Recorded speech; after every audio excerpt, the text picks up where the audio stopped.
اتنی حرکتیں کرو گے تو وہ سرٹیفکیٹس وغیرہ رکھ دیتے ہیں، تو ہم جو ہیں وہ عہد نامے رکھ دیتے ہیں. تو یہ اس کانسیپٹ کو اللہ ختم کرتے ہیں کہ کوئی اللہ کے فیصلے میں دخل نہیں دے سکتا. بخشنے اور نہ بخشنے کا فیصلہ کلیتاً اللہ کا. ہاں وہ فیصلہ اعمال پر ہوگا، اور اللہ کسی کو معاف کریں گے تو کسی سبب سے کریں گے. جیسے ایک حدیث میں آتا ہے نا کہ ایک بندہ اللہ سبحانہ و تعالیٰ کے سامنے حاضر کیا جائے گا، اللہ کہیں گے ایک عمل بتا کر تجھے معاف کر دوں، اور اس کے پاس نیکیاں نہیں ہوں گی زیادہ، تو کہے گا اللہ جی میرے پاس تو کوئی عمل نہیں. اللہ کہیں گے نہیں سوچ اور بتا، تو وہ غور کرے گا پھر وہ کہے گا اللہ جی میں دکاندار تھا، لوگ میرے پاس آتے تھے چیزیں ادھار لے جاتے تھے، تو جب میں دیکھتا کہ وہ تنگ دست ہیں غریب ہیں تو میں ان سے سوال نہیں کرتا تھا، پیسے نہیں مانگتا تھا، انہیں معاف کر دیتا تھا. تو اللہ کہیں گے تو انسان ہو کر لوگوں کو معاف کرتا رہا، تو میں تو رب العالمین ہوں، جا میں نے بھی تجھے معاف کیا. تو سبب ہے نا، سبب. تو کئی لوگوں کی اللہ سبحانہ و تعالیٰ اسباب پیدا فرمائیں گے، بہت سو کو اللہ معاف کریں گے، لیکن وہ اللہ کا فیصلہ. اللہ کے فیصلے کو کوئی چینج نہیں کر سکتا. یہی یہاں بتایا جا رہا ہے، جسے چاہے گا اللہ معاف کرے گا، جسے چاہے گا اللہ سزا. واللہ، اور اللہ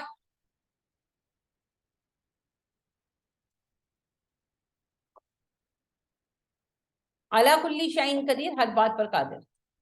اللہ ہر چیز پر قادر ہے. کس چیز پر قادر ہے جی اللہ؟ ہر چیز پر. جسے چاہے سزا دے، جسے چاہے معاف کر دے.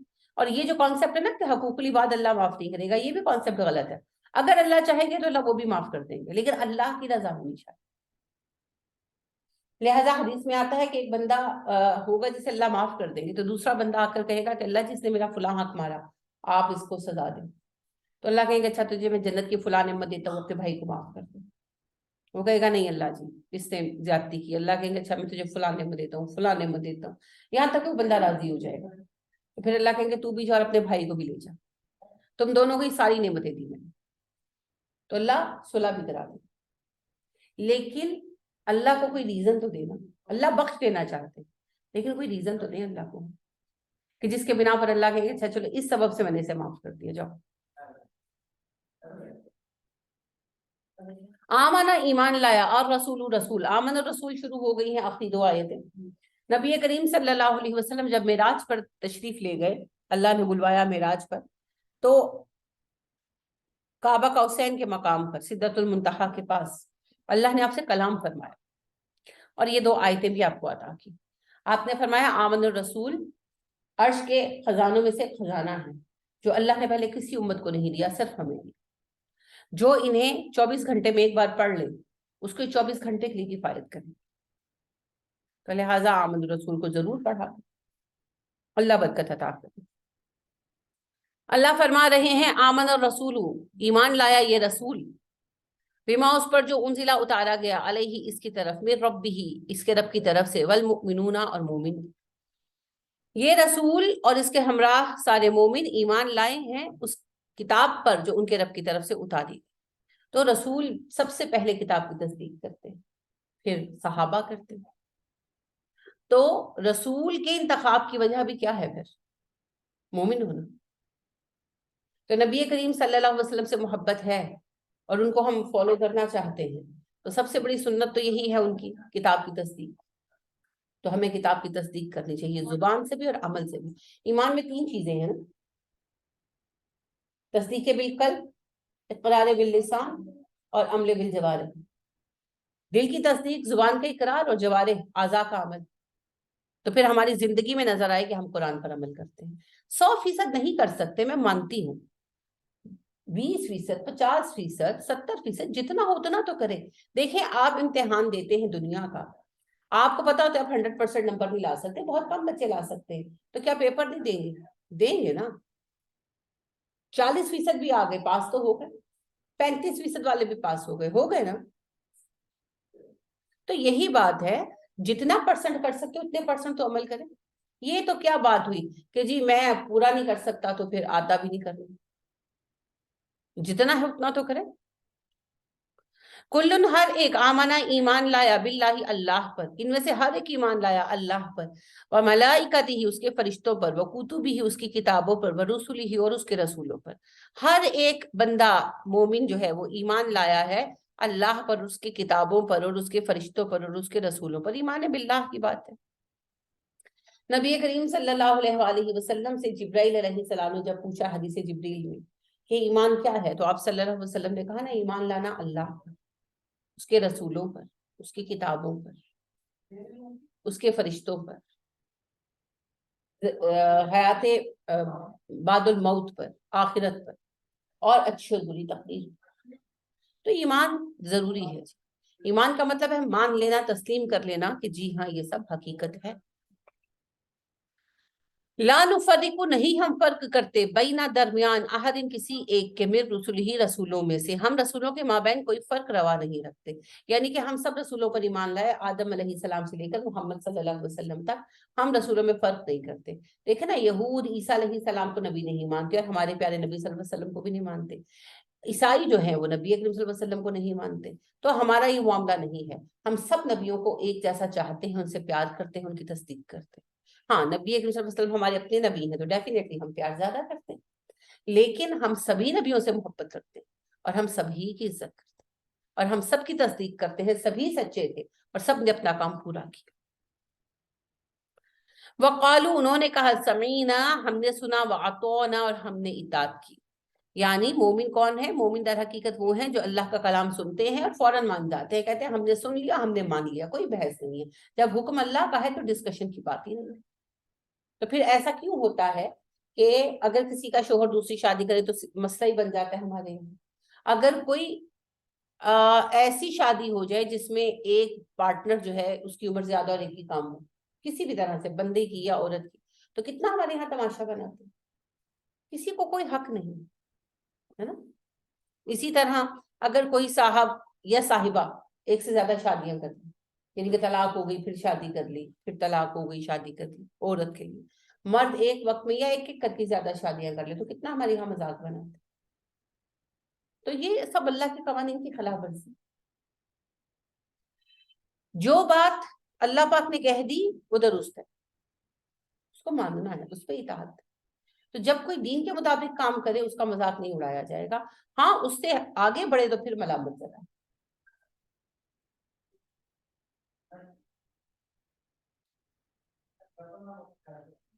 غفرانہ کا تیری مغفرت چاہتے ہیں، ربنا اے ہمارے رب، وإلیک المصیر اور ہمیں تیری ہی طرف پلٹنا ہے. یہ دعا شروع ہو رہی ہے، یہاں سے اوپر تک بیان تھا، اللہ آگے دعا سکھا رہے ہیں. تو جو مومن ہے وہ یوں کہتے ہیں سمینا وعطونا، ہم نے سنا، ہم نے اطاعت کی، غفرانک ربنا اے ہمارے رب ہم تیری مغفرت چاہتے ہیں.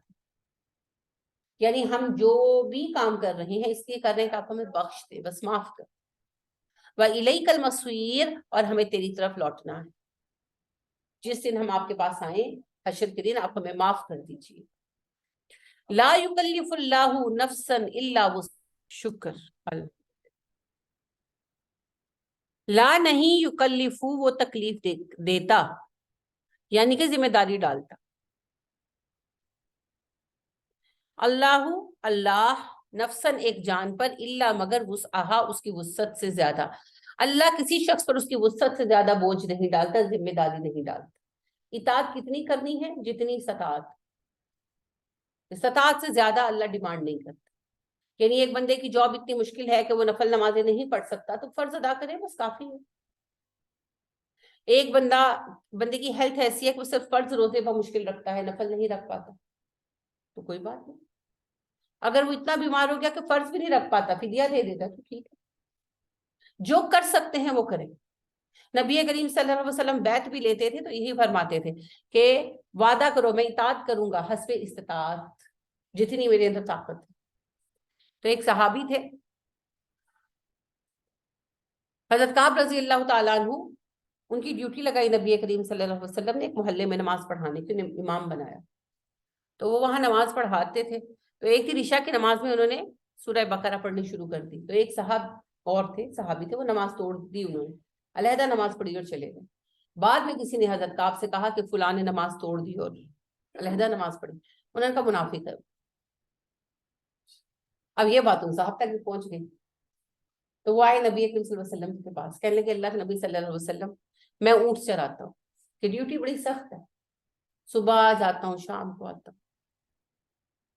اور کعب نے شروع کر دی سورہ بقرہ عشاء میں, تو میں نے نماز توڑ دی, میں بہت تھکا ہوا تھا, اور فرض پڑھ کے میں گھر چلا گیا. تو کعب نے کہا میں منافق ہوں. آپ نے کعب کو بلوایا اور ڈانٹا, اور آپ نے کہا لوگوں کو آسانیاں دیا کرو, تنگیاں مت دیا کرو. اور کس نے تمہیں کہا کہ تم لوگوں کے دل کے حال پر فتوے دو؟ کہ یعنی اتنا کام جتنا لوگ آسانی سے کر سکے. نبی اکرم صلی اللہ علیہ وسلم فرض نمازوں میں سورہ اعلیٰ, سورہ شمس, سورہ دوحا ایسی صورتیں پڑھتے. تہجد میں پھر لمبی صورتیں ہوتی تھی, وہ اپنے لیے نا, اپنی جان پر جتنی مشقت کر سکتے ہو کرو. سورہ بقرہ اور پھر سورہ آل عمران اور پھر سورہ نساء ایک رکعت میں پڑھی آپ نے. انس کہتے ہیں میں آپ صلی اللہ علیہ وسلم کے ہمراہ کھڑا ہوا تہجد کی نماز پڑھنے, تو آپ نے بقرہ شروع کی اور میں نے سوچا کہ آپ 100 آیتیں پڑھ کے بند کر دیں گے, مگر آپ نے مکمل کی, اور پھر آپ نے آل عمران شروع کر دی, اور پھر آل عمران ختم ہوئی, نساء شروع کر لی, اور ابھی پہلی رکعت میں کھڑے تھے. تو یہ آپ اپنی ذاتی نماز میں کرتے ہیں. جو فرض نماز ہوتی تھی اس میں آپ صلی اللہ علیہ وسلم کی روٹین یہی, جو آخری پارے کی لاسٹ ہاف کی صورتیں ہیں نا, بلکہ آخری ربع کی زیادہ صورتیں, کہ سورہ اعلیٰ, سورہ غاشیہ, سورہ فجر بھی نہیں پڑھاتے تھے آپ, فجر کا آخری حصہ زیادہ پڑھتے تھے, چھوٹی صورتیں, سورہ دوحا, سورہ شمس. لیل نہیں پڑھ, لیل تھوڑی لمبی ہے تو لیل بھی اکثر آپ اس کا آخری آدھا حصہ پڑھاتے اکثر. کیوں؟ لوگوں کو مشقت نہ ہو. اور کہا آپ نے کہا میں نماز پڑھانے کھڑا ہوتا اور سوچتا ہوں کہ نماز تھوڑی لمبی کروں گا, مگر کوئی بچہ روتا ہے اور مجھے خیال آ جاتا ہے کہ اس کی ماں کو تکلیف ہو رہی ہے. یہ حضرت کعب سے ہی کہا کہ کعب تم مجھ سے زیادہ نماز کا شوق نہیں رکھتے, اور جب میں کھڑا ہوتا ہوں تو میں سوچتا ہوں کہ آج نماز کو تھوڑا طویل کروں گا, لیکن پھر کسی بچے کے رونے کی آواز آتی ہے اور میں نماز مختصر کر دیتا ہوں کہ اس کی ماں کو تکلیف ہو رہی ہے. اور نماز پڑھاتے ہوئے یاد رکھو کہ جماعت میں بزرگ بھی ہوں گے, بیمار بھی ہوں گے, اور ایسے لوگ ہوں گے جو لمبی نماز نہیں پڑھ سکتے. تو مطلب اس بات کو سنانے کا کیا ہے میرا, کہ جتنی طاقت ہے اتنا کا. اب یہ ہم نے خود جسٹیفائی کرنا ہے کہ میرے اندر طاقت نہیں ہے یا کہ میں ہڈ حرام ہوں. یہ ہر کسی نے خود ڈیفائن کرنا ہے, کیونکہ آج طاقت کا وسطہ کم اور ہڈ حرامی کا زیادہ ہے. آج بچے ہڈ حرام ہو گئے نا. میں ماؤں کو دیکھتی ہوں, ایک میری عزیزہ ہیں, کچھ سال پہلے, 2-3 سال ہو گئے, ان کی بچی کے گریجویشن کے پیپر تھے اور رمضان بھی تھا ان دنوں میں. تو میں گئی تو وہ بچی جو ہے نا کھانا کھا رہی تھی, تو میں نے کہا آپ نے روزہ نہیں رکھا زینب؟ تو وہ کہنے لگی اس کے پیپر ہو رہے ہیں نا, اتنا یونیورسٹی میں چلنا پڑتا ہے. تو میں نے کہا تم روزے نہ رکھو. یہ کیا بات ہوئی؟ اور چلیں پیپر والے دن, جس دن پیپر ہے, آپ کو پتا ہے 800 پیپر ہوتے ہیں, تو پیپر والے دن روزہ نہ رکھیں, باقی دنوں میں کیوں روزہ نہیں رکھیں؟ وہ بعد میں لوٹا لے چلے, لیکن باقی دنوں میں روزہ کیوں نہیں رکھ رہا؟ روزے کو ہلکا سمجھ لیے. تو یہ جو ساری باتیں ہیں نا, یہ ایسے ہی ہیں. ایک اور بچی سے یہی بات ہوئی ایک دفعہ میری کہیں پر, تو وہ مجھے کہنے لگی کہ میں تو روزہ رکھ ہی نہیں سکتی. ینگ بچی, بالکل ہیلدی ماشاءاللہ. کیوں؟ میں نے کہا کیوں نہیں رکھ سکتی؟ کہنے لگی میرا نا سلائیوا تھوک کم بنتا ہے, تو میں تو تھوڑی دیر بعد پانی نہ پیوں تو میں تو بیمار ہو جاؤں گی, تو اس لیے میں تو روزہ رکھ ہی نہیں سکتی. صحیح ہو گیا. تو یہ ہم نے اپنے بچوں کو ایکسکیوز دیے ہوئے, یہ ہم نے ان کے ذہنوں میں ڈالا ہوا. تو لہٰذا اب روزے کو میں نے مثال بنایا ہے, اس میں ہر ایک چیز شامل ہے. اب یہ ہمیں خود دیکھنا ہے کہ آیا واقعی ہمارے اندر استطاعت نہیں ہے یا کہ ہم سلگش ہیں. یہ فیصلہ ہر کوئی اپنا خود کر سکتا ہے, کیونکہ من آنم کے من دانم. میں کیا ہوں یہ میں جانتی ہوں نا, دوسرا تو نہیں جان سکتا. اب اگر میں منہ پہ 12 بجے آ کر بیٹھ جاؤں اور کہوں کہ ہائے میں تو روزہ رکھا, میں تو بے ہوش ہونے لگی, تو کسی کو کیا پتا کہ مجھے واقعی اتنی تکلیف ہے یا کہ آئی ایم شوئنگ دس. تو یہ تو ہر کوئی اپنا حال خود جانتا ہے.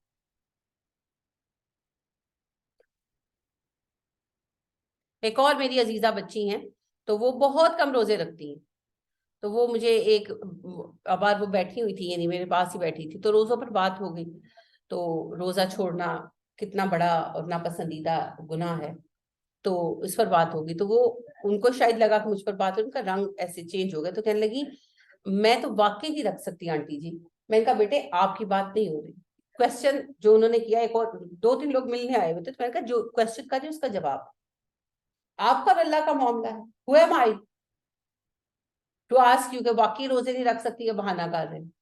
آپ نے کہا, میں نے مان لیا, وہ رب ہے, روزہ اس کے لیے ہے, تو وہ جانے اور آپ جانے, اسی اجماع میں لاغ نہیں, ہمیں کیا. بس اپنے اوپر چیک خود رکھی. لہا اسی کے لیے ہے, ماں جو قصبت اس نے نیکی کمائی, و علیہا اسی پر ہے, مقتصبت جو اس نے برائی کمائی. جو نیکی کمائی وہ اسی کے لیے. یہ جو فرق ہے نا, لہا ما کسبت, اسی کے لیے ہے جو اس نے کمایا, کہ جو کام کیا اس کا اجر اسی کو ملے گا. وہ علیہا اس کے اوپر ہے, مقتصبت جو اس نے کمایا, یعنی بوجھ گناہ جو ہے وہ بوجھ کی طرح اوپر مسلط ہے. تو جو گناہ کیا اس کا بوجھ بھی اپنے ہی سر پر اٹھانا ہے, کسی نے کسی کے گناہوں کا بوجھ نہیں اٹھانا. لہٰذا ہمیں سوچنا چاہیے. تو اللہ کہتے ہیں استطاعت کے مطابق اطاعت تم پر فرض ہے. پھر اگر کوئی اطاعت نہیں کرتا تو گناہ اسی کے سر ہے, جو کرے گا ثواب اسی کے لیے. ربنا اے ہمارے رب, لا نہ تو آخذنا مواخذہ کرنا ہمارا. مواخذہ ہوتا ہے, اخذہ ہوتا ہے لینا, اخذہ سے لفظ بنتا ہے مواخذہ. مواخذہ ہوتا ہے حساب لینا, اکاؤنٹبلٹی. تو اللہ تو ہم سے حساب نہ لینا. ان اگر نسینا ہم بھول جائیں, نسی بھولنے کو کہتے ہیں, اور نسینا ہم بھول جائیں. کبھی کوئی بات بھولیں آپ, بہت دفعہ بھول جاتے ہیں, کوئی ارادہ کر کے بھول جاتے ہیں, کوئی نظر مان کے بھول جاتے ہیں, کچھ بھی ہو سکتا ہے. میرے ساتھ تو ایک بار اتنا دلچسپ ہوا واقعہ کہ میں عصر کا وضو کر کے نکلی اور آگے سے کچھ مہمان آ گئے. یعنی کہ میں نکلی اور آگے سے مہمان آ گئے, اور میں بالکل بھول گئی کہ میں عصر کا وضو کر کے نکلی, اور میں ان کے ساتھ لگ گئی. اور جب میں مغرب کی اذان ہوئی تو مجھے سڈنلی یاد ہے کہ ہائے میں تو عصر کا وضو کر کے نکلی تھی, تو نماز تو وقت نکل گیا تھا. پھر پہلے میں نے عصر پڑھی اور پھر مغرب پڑھی. تو زندگی میں بہت دفعہ ہوتا ہے. رمضان میں تو اکثر شروع میں ہوتا ہے کہ پہلے دوسرے روزے میں ہم بھول جاتے ہیں روزہ, ہے نا. تو اس طرح کی کئی غلطیاں ہوتی ہیں, اور بھی بہت ساری خطائیں ہیں. یعنی ہم عہد کرتے ہیں وہ غیبت نہیں کروں گی, اور پھر کوئی دلچسپ گرما گرم کرانی بات چلتی ہے اور ہم بھول جاتے ہیں کہ وعدہ کیا تھا اپنے آپ سے غیبت نہیں کرنی. یا ہم عہد کرتے ہیں کہ اچھا نماز نہیں چھوڑنی, اب پھر نماز چھوڑ دیتے ہیں. تو کوئی نہ کوئی غلطی بھول چوک کرتے رہتے ہیں. او اخطأنا, یا ہم خطا کریں. خطا ہوتا ہے غلطی سے کوئی گناہ کر بیٹھے, جیسے سوئے رہ گئے اور نماز چھوٹ گئی, یا پتہ نہیں چلا اور روزہ چھوٹ گیا, یا کوئی بھی ایسی چیز. تو اے ہمارے رب تو ہمارا مواخذہ نہ کرنا اگر ہم بھول جائیں یا ہم خطا کریں, ہماری بھول چوک معاف کر دیں. اور ربنا اے ہمارے رب, ولا نہ تحمل تو ڈال. حملہ ہوتا ہے نا اٹھوانا, اور تحمل ہوتا ہے اٹھوانا. علینا ہم پر, اس رن بوجھ, کما جیسا ہم حملتا ہوں ڈالا تو نے اسے الذین ان لوگوں پر, من قبلنا جو ہم سے پہلے تھے. اے اللہ تو ہم پر ویسا بوجھ نہ ڈالنا جیسا تو نے ہم سے پہلے لوگوں پر ڈالا. یعنی پہلی امتوں پر قوانین کافی سخت رہے, تو اللہ ہم پر ویسا بوجھ نہ ڈالے, ہمارے لیے آسانیاں پیدا کرتے, ہمیں آسان کرتے. تو اسلام کا یہ جو ورژن ہے یہ سب سے آسان ہے, اس میں بہت ساری سہولتیں. اور ربنا ہمارے رب, ولا اور نہ تو ہم ملنا تو اٹھوا ہم سے, ماں جو لا نہیں طاقت لنا بھی ہمارے لیے اس کی. اور اے اللہ ہم سے وہ بوجھ بھی نہ اٹھوانا جس کی ہم میں طاقت ہے. یعنی کہ ہر انسان کی کوئی کمزوری ہوتی ہے نا, کوئی چیز سہ سکتا ہے, کوئی چیز سہ سکتا ہے. تو اللہ ہم پر وہ آزمائش نہ ڈالنا جو جھیلنا ہماری طاقت میں. واعفو عنا, ہم سے درگزر فرما. یعنی کہ ہم سے جو غلطیاں ہو جائیں ان کے معاملے میں درگزر سے کام دے. واغفر لنا, اور معاف کر دے, ہماری غلطیاں مٹا دے. ورحمنا, ہم پر رحم فرما, اپنی رحمت عطا فرما. انت مولانا, اللہ تو ہی ہمارا مالک ہے. فانصرنا, پس مدد کر دے ہماری, علی القوم الکافرین, کافروں کے مد مقابل. اے اللہ تو ہی ہمارا مالک ہے, پس تو کافروں کے مد مقابل ہماری مدد فرما. کتنی خوبصورت دعا ہے, کس کس کو یاد ہے؟ یاد کریں, رمضان بھی آ رہا ہے, یاد کر کے سنائیں. اور ربنا لا تؤاخذنا سے یہ دعا شروع ہوتی ہے, بہت آسان اور خوبصورت دعا ہے. ربنا لا تؤاخذنا ان نسینا او اخطأنا ربنا ولا تحمل علينا إصرا كما حملته على الذين من قبلنا ربنا ولا تحملنا ما لا طاقة لنا به واعف عنا واغفر لنا وارحمنا أنت مولانا فانصرنا على القوم الكافرين. یہ منڈے کو سنانی ہے آپ نے مجھے, ٹھیک ہے؟ بہت دن ہے, روز تھوڑی تھوڑی یاد کریں گے, منڈے تک یاد ہو جائے گی. سورہ بقرہ ختم ہو گئی ہے. کل سے انشاءاللہ آپ کی کچھ کوئز ڈیز چلیں گے, 3-4 دن, کہ سورہ بقرہ کے جو اہم احکامات ہیں ہم ان کو ڈسکس کریں. تو حج کے احکامات کو ڈسکس کریں گے, اس سے پہلے روزے کے ہم کر چکے ہیں, تو آپ نے خود آج دیکھنا ہے. کل ہم حج و عمرہ کے احکامات کو ڈسکس کریں گے, ٹھیک ہے؟ کل آپ کی کلاس ہے ابھی, تو کل حج و عمرہ کے احکامات ڈسکس کریں گے, اور انشاءاللہ آپ لوگوں کو ٹیسٹ مل جائے گا جو آپ نے پیر تک سبمٹ کروانا ہو. بقرہ کو پختہ کر کے آگے چلیں گے انشاءاللہ. اب یہ ہے کہ انشاءاللہ دین اس طرح سے ہے, ہماری جو صبح کی کلاس ہے اس کا قرآن مجید مکمل ہونے والا ہے, تو تکمیل قرآن 6 مئی کو, 6 مئی عید کے بعد, 23 اپریل کی عید ہوگی, تو اس کے ایک ہفتے بعد, ٹھیک ہے؟ مئی کا پہلا ہفتہ 6 مئی سیٹرڈے ہوگا, صبح کے ٹائم 9 to 3. تو آپ سب نے آنا ہے اور اوروں کو بھی انوائٹ کرنا ہے, میں ابھی سے بتا دوں. اور اس دفعہ ایک دورہ قرآن ہمارا پیراگون ہوگا. پیراگون کے پاس جو کمپلیکس ہے, کیا نام ہے جی؟ یہ میرا حال ابھی بتا دیتی ہوں. تو سیرین کمپلیکس سے تھوڑا سا پیچھے ہے. اچھا ابھی بتا دیتی ہوں. تو وہاں پر انشاءاللہ ہوگا, اور 14 مارچ سے انشاءاللہ ہم شروع کر رہے ہیں.